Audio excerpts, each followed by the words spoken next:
Fala aí pessoal, tudo bem? Sejam bem-vindos a mais um aulão de processo civil aqui no projeto Empurrão para o TRF. Sejam muito bem-vindos, eu sou o professor Alexandre Flecha e hoje nós vamos falar sobre o tema recursos. Como de costume, eu vou falar aqui em torno de 40, 45 minutos e no final a gente abre para as perguntas, para os comentários de vocês. Fiquem à vontade para fazer as perguntas, ok? Muito bem. Antes de qualquer outra coisa, deixa eu compartilhar duas coisas com vocês. Primeiro, eu estou hoje particularmente feliz porque aí entre os 800 mil espectadores que nós temos hoje, um espectador é muito especial. A minha esposa está me assistindo hoje pela primeira vez, ela me veio assistir aqui no Master Juris. Então, Nanda, que bom que você está aí, um beijo para você, te amo. E a segunda coisa que eu tinha que mencionar com vocês, tão importante quanto a primeira, o plano anual aqui do Master Juris. O plano anual eram 12 parcelas de R$ 115, não é isso, diretor? E agora nós temos uma promoção muito legal, 12 parcelas de R$ 79,90, aqui nesse estilo Netflix, que já estão acostumados. Fez o plano, paga 12 de R$ 79,90 e assiste todas as aulas que quiser, quantas vezes estiver com vontade, dando play e pausa, quantas vezes forem necessárias para você se preparar para o nosso concurso. Tudo bem? Então vamos lá para o quadro. Tema de hoje, recursos. Especificamente recursos no novo Código de Processo Civil. Bom, dentro desse tema recursos, nós temos dois subitens para tratar. A gente fala primeiro sobre a teoria geral dos recursos e depois a gente fala sobre os recursos em espécie. Apelação, agravo, embargos de declaração e assim por diante. Tudo bem? Então, esse vai ser o nosso programa, o programa macroscópico da aula de hoje, teoria geral dos recursos, recursos em espécie. Começamos pela teoria geral dos recursos. E dentro da teoria geral, tem um conceito bem famoso de recurso. É pouco provável que esse conceito seja cobrado na questão de prova, mas desse conceito eu consigo extrair algumas questões que são corriqueiras em exames de tribunal. Dentro do conceito de recurso tem uma parte que é fundamental, que é sempre cobrada e eu passo já já para vocês. Então, conceito de recurso, não precisa anotar se não quiserem. Recurso é todo meio idôneo, expressamente previsto em lei, de pleitear dentro do mesmo processo uma dessas quatro coisas. O recurso se presta a pleitear a invalidação da decisão judicial ou a reforma da decisão judicial ou ainda esclarecimento e, por fim, integração da decisão judicial. Esses são os quatro pedidos que podem ser formulados num recurso. Então, quando uma decisão judicial é proferida, e o advogado diz assim, vou recorrer. A primeira pergunta que me ocorre é, vai recorrer para quê? Porque quando você diz vou recorrer, você não está dizendo absolutamente nada. Você tem que dizer, vou recorrer para pedir a invalidação da decisão judicial, vou recorrer para pedir a reforma ou a integração ou o esclarecimento de uma decisão. Quando você recorre, é indispensável que você diga qual dessas quatro providências, qual desses quatro pedidos você está formulando. Dá até para a gente fazer o seguinte, ó.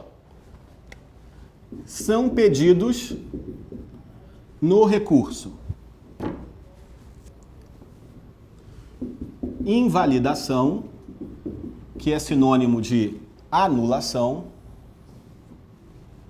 reforma, esclarecimento e integração de uma decisão judicial. Esses são os quatro pedidos que eu posso formular no recurso. Aí começam as boas questões de prova que podem ser cobradas num exame preparatório, numa banca examinadora de tribunal, TRF, que é o nosso foco imediato. Se o recurso se presta a formular um desses quatro pedidos, como é que eu vou saber, no caso concreto, qual pedido eu vou formular? O juiz profere uma sentença, por exemplo, mas pode ser para interlocutória, para acordo, para monocrática. Por exemplo, o juiz profere uma sentença. nessa sentença eu quero recorrer. Eu sou autor e o juiz julgou improcedente o meu pedido. Eu sou réu e o juiz julgou procedente o pedido do autor. A sentença me prejudica, eu quero recorrer dessa decisão. Qual desses pedidos eu vou formular no meu recurso? Essa é a pergunta principal. E aí dá para a gente fazer o seguinte quadro comparativo. Me digam certo ou errado. Eu recorro porque a decisão está perfeita ou eu recorro porque eu acho que a decisão está viciada? E a pergunta é retórica, a resposta é óbvia. Eu só recorro porque eu acho que a decisão está viciada. Ninguém recorre porque acha que a decisão está perfeita. Senhor desembargador, estou apelando só para dizer que a sentença foi um espetáculo, adorei essa... Ninguém faz isso. Então você recorre porque você acha que a decisão está viciada. Não é preciso que a decisão esteja mesmo viciada, basta o recorrente achar que está viciada. E aí, se o tribunal concordar e também achar que está viciada, ele dá provimento ao recurso. Se o tribunal não concordar e achar que a decisão não está viciada, é só o tribunal negar provimento ao recurso, está resolvido o problema. Então, essa é a comparação. Só cabe recurso quando eu achar que a decisão está viciada. Olha como fica então o nosso quadro comparativo. E aí a gente aumenta ele um pouquinho aqui, ó. Se esses são os pedidos no recurso, quais são os vícios da decisão? A depender do vício da decisão, eu tenho um pedido correspondente no meu recurso. Primeiro tipo de vício, o juiz tem uma pequena dificuldade em processo civil. O juiz tem uma dificuldade na condução do processo. O juiz comete um erro na parte processual do processo. O juiz diz que estão presentes as condições da ação quando estão ausentes ou vice-versa. O juiz marca audiência que não tinha que marcar. O juiz defere prova que tinha que indeferir ou vice-versa. O erro do juiz está na parte processual. O juiz viola uma norma de direito processual. Esse vício tem um nome em latim mais famoso que em português, erro in procedendo. Quando a decisão estiver eivada de erro em procedendo, você pede no recurso a invalidação da decisão. Então o juiz profere esta sentença. E na sua opinião, na sentença tem um erro de procedimento, tem um erro porque violou uma norma processual. Você pede então ao tribunal para anular aquela sentença, remeter o processo para a vara de origem e lá na vara de origem o juiz profere uma nova decisão, agora sem esse erro em procedendo. Tranquilo isso? Muito bem. Mas, no segundo vício da decisão, o juiz sabe processo civil, ele tem uma pequena dificuldade em direito civil, em direito material. E o erro do juiz está na hora de julgar o pedido formulado pelo autor no processo. O juiz julga procedente o pedido quando tinha que ser improcedente ou vice-versa. O juiz julga procedente em parte quando tinha que ser total ou o contrário. O erro do juiz é de julgamento, ou, em latim, se preferirem, erro in judicando. Toda vez que o juiz cometer um erro em judicando, o pedido no recurso é de reforma da decisão judicial. Flecha, como é que isso pode ser cobrado em prova? Da seguinte maneira. A alternativa vai dizer que a decisão está viciada, vai dizer que esse vício chama erro in procedendo e pergunta se no recurso você pede a invalidação da decisão.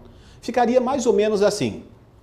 Quando o juiz indefere uma prova que deveria ter deferido, a parte acredita que a decisão está eivada de erro in judicando e por isso deve pleitear a reforma da decisão. Certo ou errado?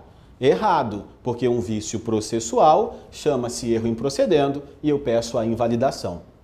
Então, a alternativa vai trazer 3 informações: o nome do vício, a definição do vício e o pedido correspondente.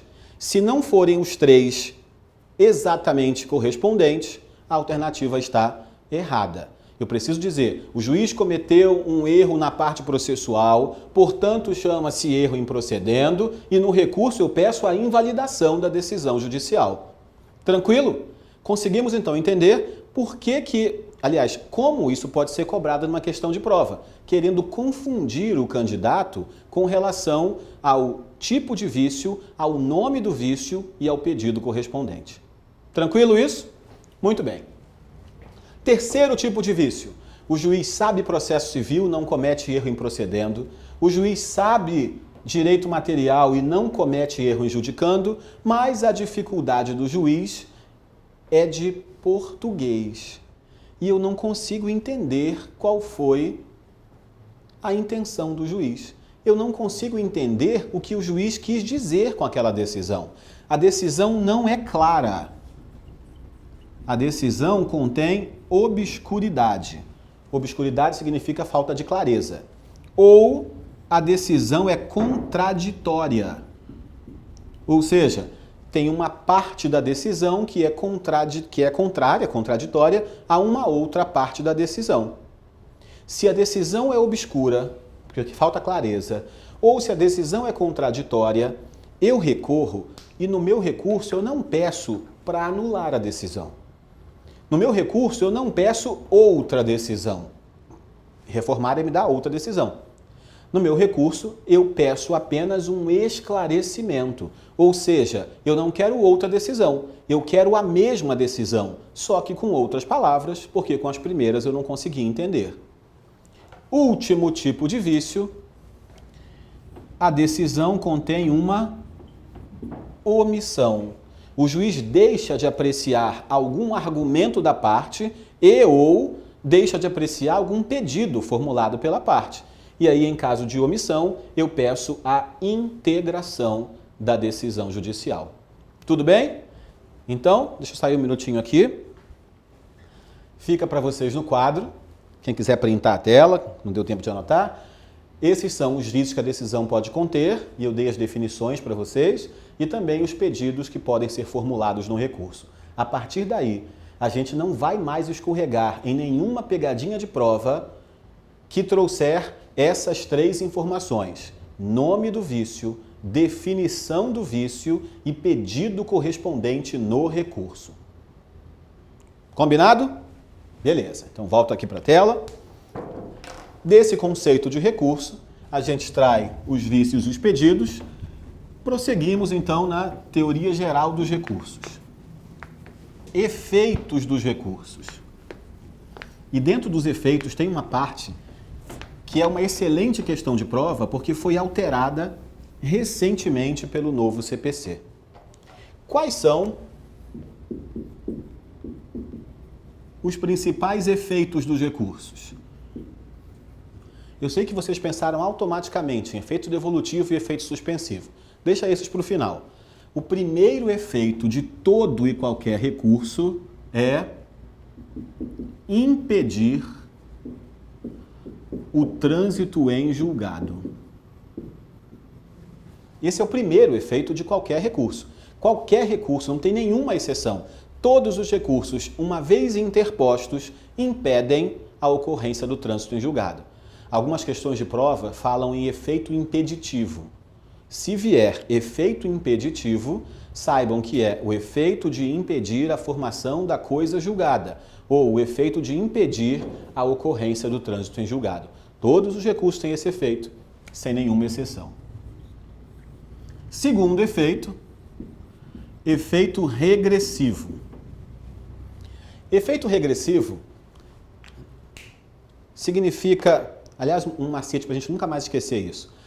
Regressar significa voltar, não é isso? Regressar, voltar.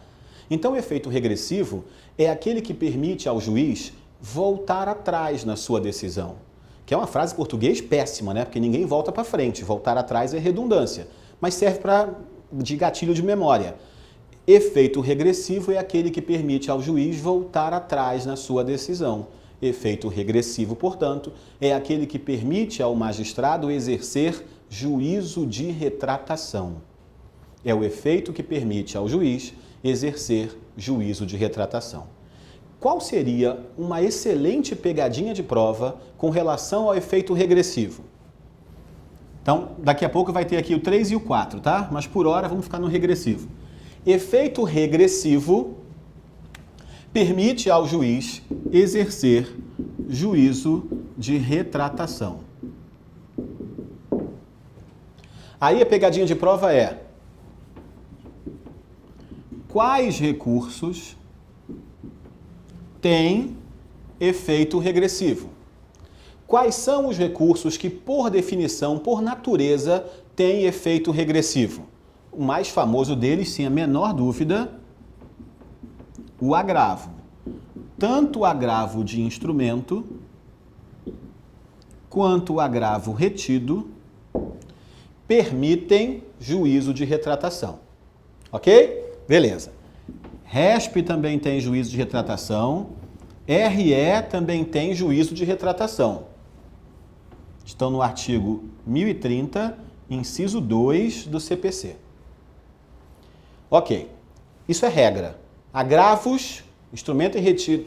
Eu falei retido? Gente, esquece isso. Que estupidez. Diretor, dá pra gente cortar essa parte e editar? Não dá, é ao vivo, né? Ao vivo é assim mesmo. Desculpa, não é retido. De onde saiu isso? Agravo de instrumento ou agravo interno. Ou agravo interno. Agravo retido deixa de existir no novo CPC, perdão.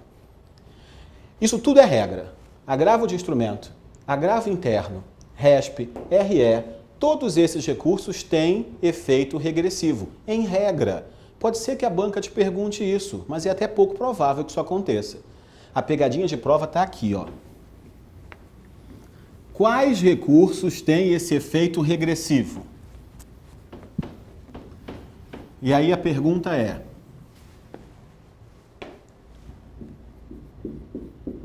a apelação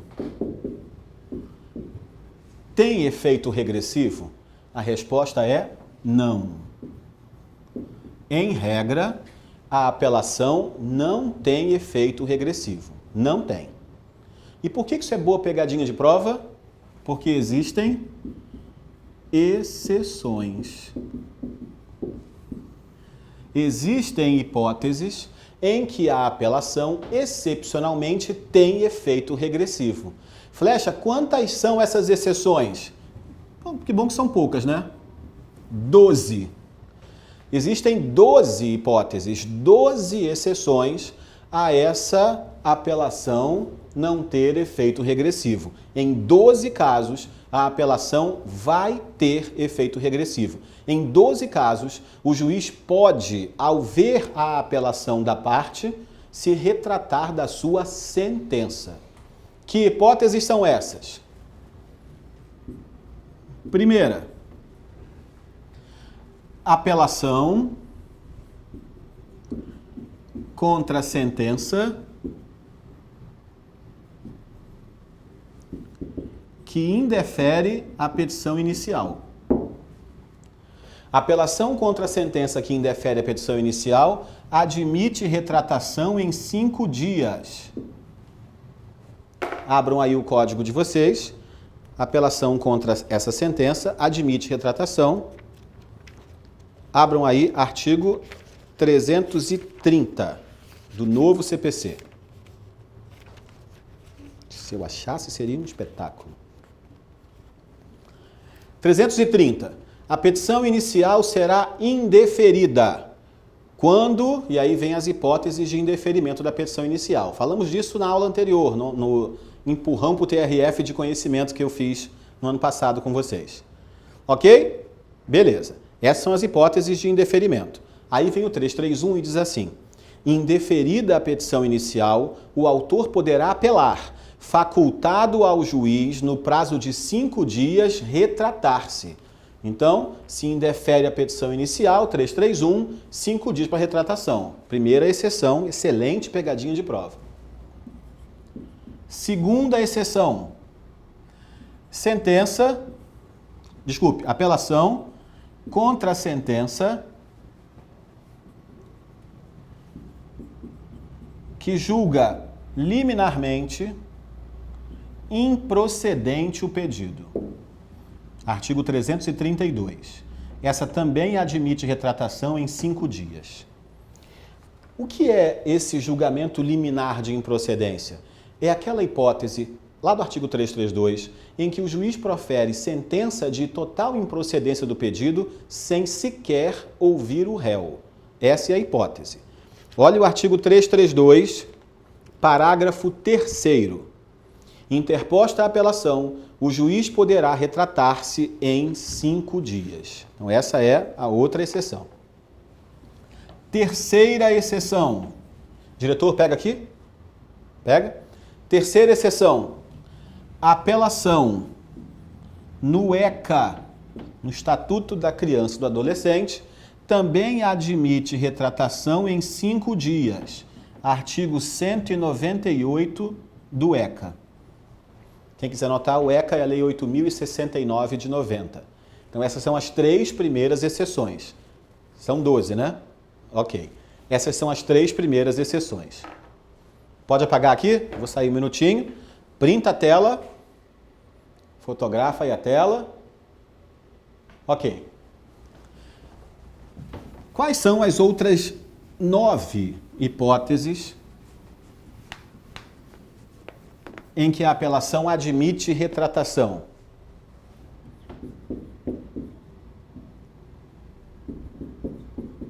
Da 4ª à 12ª hipótese, são as 9 sentenças de extinção sem resolução do mérito.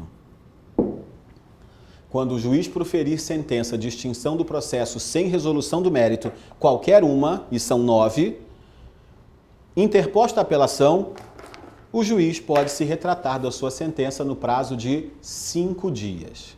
Dá uma olhada aí no artigo 485.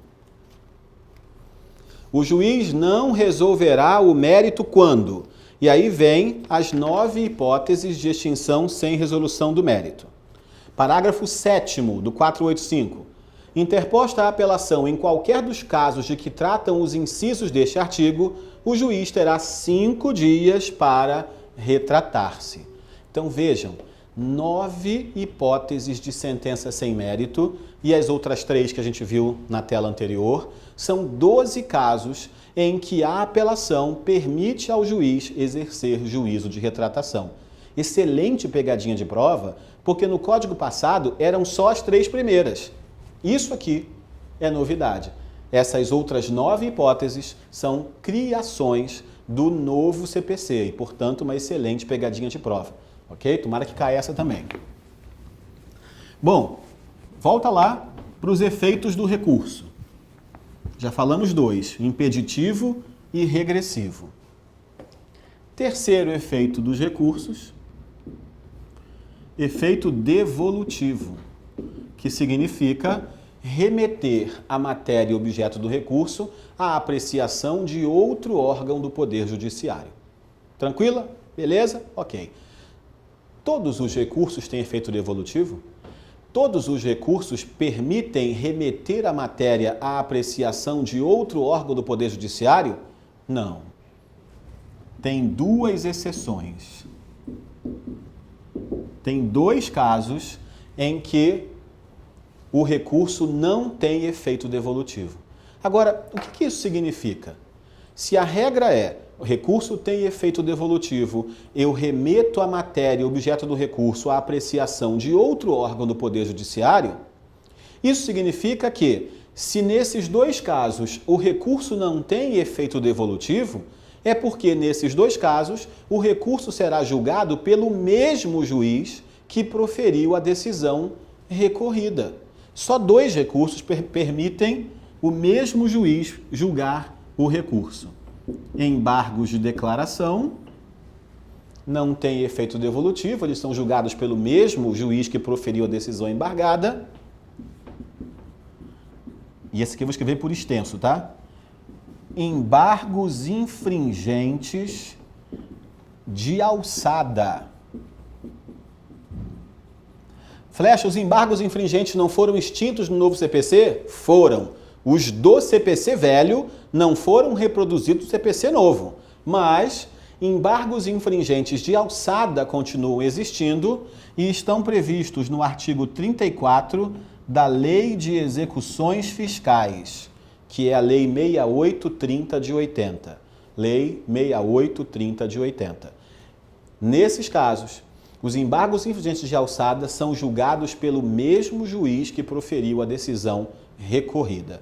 Esses são os dois únicos recursos que não são eivados de efeito devolutivo. Tranquilo? Muito bem. Último efeito dos recursos, efeito suspensivo.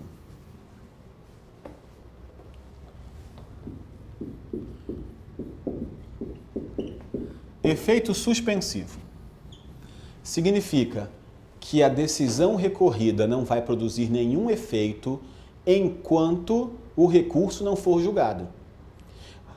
Com redundância de propósito, o recurso faz com que os efeitos da decisão fiquem suspensos até que esse recurso seja julgado. Isso significa efeito suspensivo. E qual é a grande pegadinha de prova com relação a esse efeito suspensivo? Essa aqui é grande pegadinha. Por que isso aqui é pegadinha? Porque no Código Velho a resposta era branco e no Código Novo a resposta é preto. Ou seja, são diametralmente opostas. Olha qual é a pergunta. Se a lei não disser nada sobre o recurso ter ou não efeito suspensivo, esse recurso tem ou não tem efeito suspensivo? Essa é a pergunta. Vamos de novo. Pensem aí nos recursos. Apelação, agravo, embargos de declaração, RESP, RE, embargos de divergência. Pense aí num recurso qualquer. A lei disse se esse recurso tem efeito suspensivo? Disse. Então é o que a lei disser. Mas se a lei foi omissa sobre aquele recurso ter ou não efeito suspensivo, qual é a presunção? É de que ele tem ou que não tem? Essa é a grande pegadinha de prova. Fica atento com isso, tá? A lei não tem nenhum artigo mencionando se aquele recurso específico tem ou não tem efeito suspensivo. A lei não falou nada. E aí, se a lei foi omissa com relação à previsão de efeito suspensivo para aquela espécie de recurso, qual é a previsão? É de que o recurso tem ou não tem efeito suspensivo? E a resposta é não tem. Se a lei não falar nada sobre o recurso ter ou não efeito suspensivo, a presunção é de que o recurso não tem efeito suspensivo. No Código passado era o contrário, portanto, grande modificação. Abram aí o artigo 995. Artigo 995 do novo CPC. Os recursos não impedem a eficácia da decisão, ou seja, a decisão produz efeitos de imediato, portanto não tem efeito suspensivo. Os recursos não impedem a eficácia da decisão, salvo disposição legal ou decisão judicial em sentido diverso. Essa aí é boa pegadinha de prova, tá? A lei foi omissa sobre efeito suspensivo, a presunção é de que o recurso não tem efeito suspensivo, 995 do CPC. Muito bem. Para a gente encerrar a parte de teoria geral dos recursos e entrar nos recursos em espécie, olha uma outra questão que sofreu alteração no novo CPC e, portanto, é boa pegadinha de prova. Preparo significa recolhimento de custas. Ninguém vai te perguntar isso em prova. Preparo significa recolhimento de custos, certo ou errado? Isso não vai cair. Nem para merendeira pública cai esse negócio. Qual o nome do fenômeno que acontece quando não se recolhe o preparo? Deserção. Isso também ninguém vai te perguntar. Mas tem uma questão que pode ser muito boa de prova. Momento do preparo. Quando deve acontecer o preparo? Em que momento do recurso, eu devo recolher as custas. E aí o CPC tem a chamada regra do recolhimento imediato. Previsão do artigo 1007 do novo CPC. Regra do recolhimento imediato, que significa que no ato da interposição do recurso, eu já devo comprovar com a guia que efetuei o preparo. É indispensável. No ato da interposição, eu tenho que comprovar que recolhi o valor das custas do recurso. Ok? Beleza. Essa é a regra. Agora vem as novidades trazidas pelo Código. Exceções a essa regra do recolhimento imediato.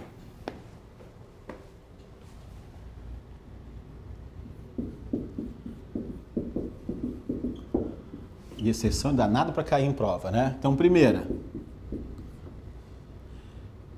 Se o preparo foi feito a menor,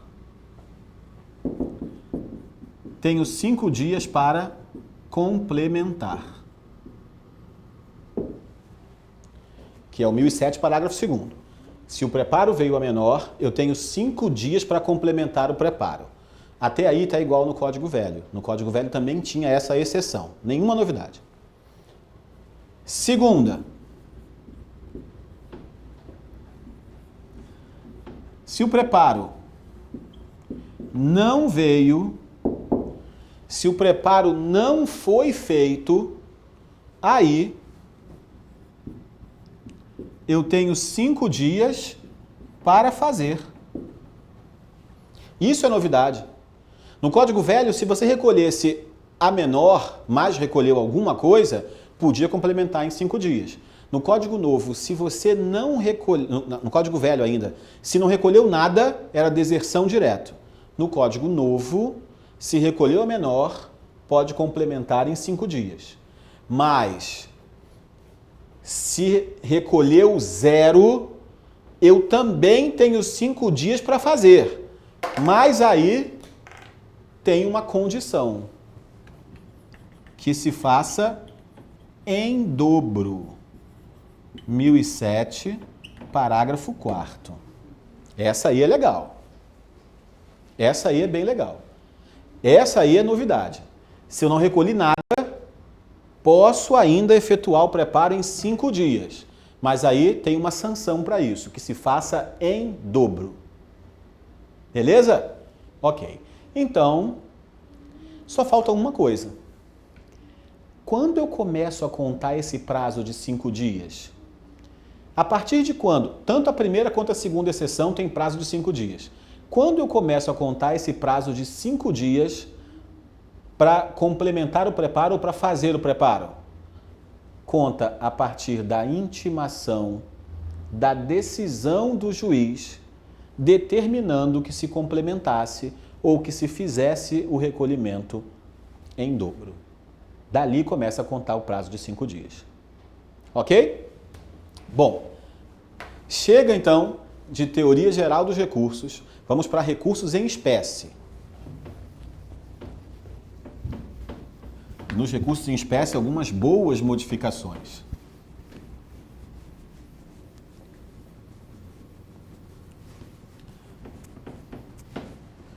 Vamos começar com agravo. Agravo não é uma espécie de recurso, como é a apelação, por exemplo. Agravo é um gênero de recurso. E dentro desse gênero recurso eu tenho 2 espécies. Agravo de instrumento e agravo interno. São as 2 espécies de agravo. Instrumento está no 1015, interno no 1021. Pergunta: se essas 2 espécies de agravo se prestam a uma mesma coisa, tanto que integram o mesmo gênero, que coisa é essa? Mesma pergunta com outras palavras. Se eu tenho 2 espécies que integram o mesmo gênero, O que eu tenho de comum entre o agravo de instrumento e o agravo interno para que eles integrem o mesmo gênero de agravo? Todos eles, todos os agravos, prestam-se a atacar decisão interlocutória. Essa é a função do agravo. Não importa que tipo de agravo, a função do agravo é atacar decisão interlocutória. Ok? Beleza. Então, se a semelhança entre os dois agravos é atacar decisão interlocutória, qual a diferença entre esses dois recursos? E aí dá para fazer a seguinte comparação. Me digam certo ou errado.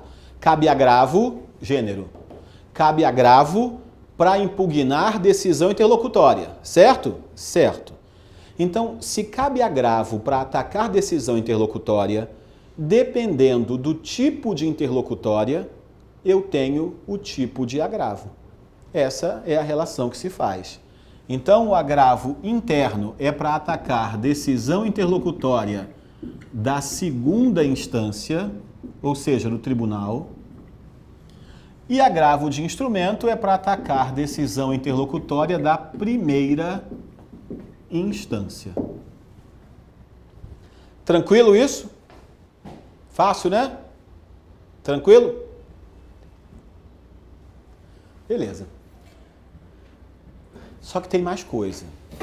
Tem outras modificações com relação ao cabimento do agravo que foram alteradas pelo novo CPC e que provavelmente será cobrada numa prova, e eu espero que seja na nossa, porque eu vou dizer agora para vocês qual é esse pulo do gato.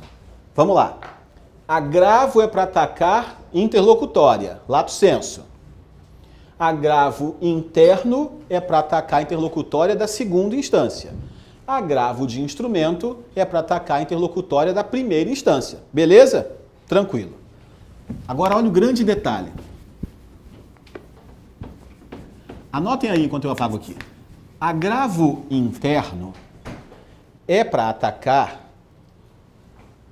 Agravo interno é para atacar qualquer decisão interlocutória da segunda instância. Qualquer uma. Flecha, o que é decisão interlocutória de segunda instância? Eu nunca ouvi falar nisso. Talvez você conheça com outro nome. Decisão interlocutória da segunda instância chama-se decisão monocrática. Já ouviram essa expressão? Decisão monocrática do desembargador? Essa é a decisão interlocutória da segunda instância. Pois bem, então, agravo interno é para atacar qualquer interlocutória da segunda instância. Mas o agravo de instrumento não é para atacar qualquer interlocutória da primeira instância. Não é. Agravo interno, qualquer interlocutória da segunda instância. Agravo interno, desculpe, esse já foi. Agravo de instrumento é para atacar apenas as interlocutórias da primeira instância que estejam no artigo 1015 do CPC. Essa é a história. Tem duas correntes para isso? Tem. Eu defendo a outra corrente, mas para nossa banca é isso que vocês vão dizer. Que cabe agravo de instrumento para atacar apenas as interlocutórias da primeira instância que estejam listadas no rol do 1015. E ponto final. Combinado? Ok. Flecha, e se a interlocutória da primeira instância não estiver no rol do 1015? E aí, o que a gente faz? Vem comigo no quadro. Já ouviram falar num recurso chamado apelação? Previsão dos artigos 1009 e seguintes do CPC. No Código Velho, a apelação era cabível contra sentença. No Código Novo, também. 1009 caput, cabe apelação contra sentença. Só que tem uma outra hipótese de cabimento da apelação criada pelo novo CPC, que está no artigo 1009, parágrafo 1º. A apelação pode se prestar a atacar apenas a sentença, mas a apelação também pode se prestar a atacar contra a sentença e as decisões interlocutórias que não estão no 1015. Pronto. Olha que beleza. Olha para o quadro. Qual o recurso cabível contra a decisão interlocutória da segunda instância? Agravo interno. Qual o recurso cabível contra decisão interlocutória da primeira instância? Resposta: depende. Depende. Se a interlocutória da primeira instância estiver no artigo 1015, cabe agravo de instrumento.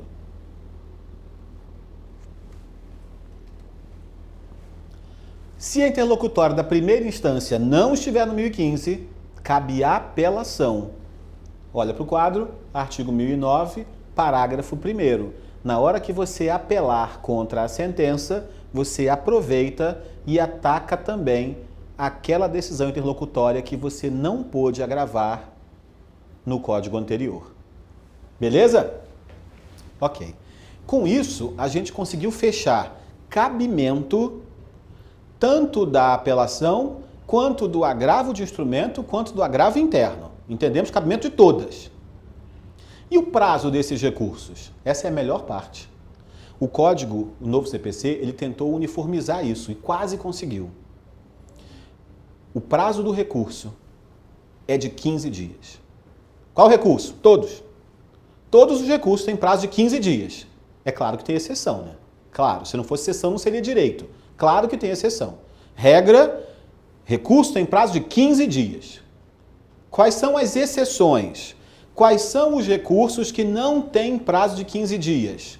No processo civil, são só 3. Olha que beleza. No processo de trabalho, tem outras. No processo eleitoral, tem outras. No processo civil, são só 3. Embargos de declaração, 5 dias. Quer anotar? Recurso tem prazo de 15 dias. Quais? Todos. Exceto embargos de declaração, 5 dias. Recurso inominado do juizado, 10 dias. E aqueles embargos infringentes de alçada. Lembra? Embargos infringentes de alçada também tem prazo de 10 dias. Artigo 34 da Lei 6830 de 80, a Lei de Execuções Fiscais. Fora isso, 15 dias, está resolvido o problema. Ok? Muito bem. Última hipótese, desculpe, mais um recurso, já falamos de apelação, agravo de instrumento, agravo interno, embargos de declaração. Cabimento dos embargos de declaração. E aqui outra excelente pegadinha. Cabe embargos de declaração quando a decisão contiver obscuridade. Até aí era igual no Código Velho, tranquilo. Cabe embargos de declaração quando a decisão contiver contradição. Até aí igual no Código Velho também. Cabe embargos de declaração quando a decisão contiver omissão. Também igual no Código Velho. E aí a novidade. Cabe embargos de declaração quando a decisão contiver erro material. Essas hipóteses todas estão no artigo 1022 do novo CPC. Então, se a banca for boazinha, ela vai cobrar essa quarta exceção. Ok? Mas tem uma quinta hipótese. Quinta hipótese. Embargos de declaração no JEC também são cabíveis em caso de dúvida.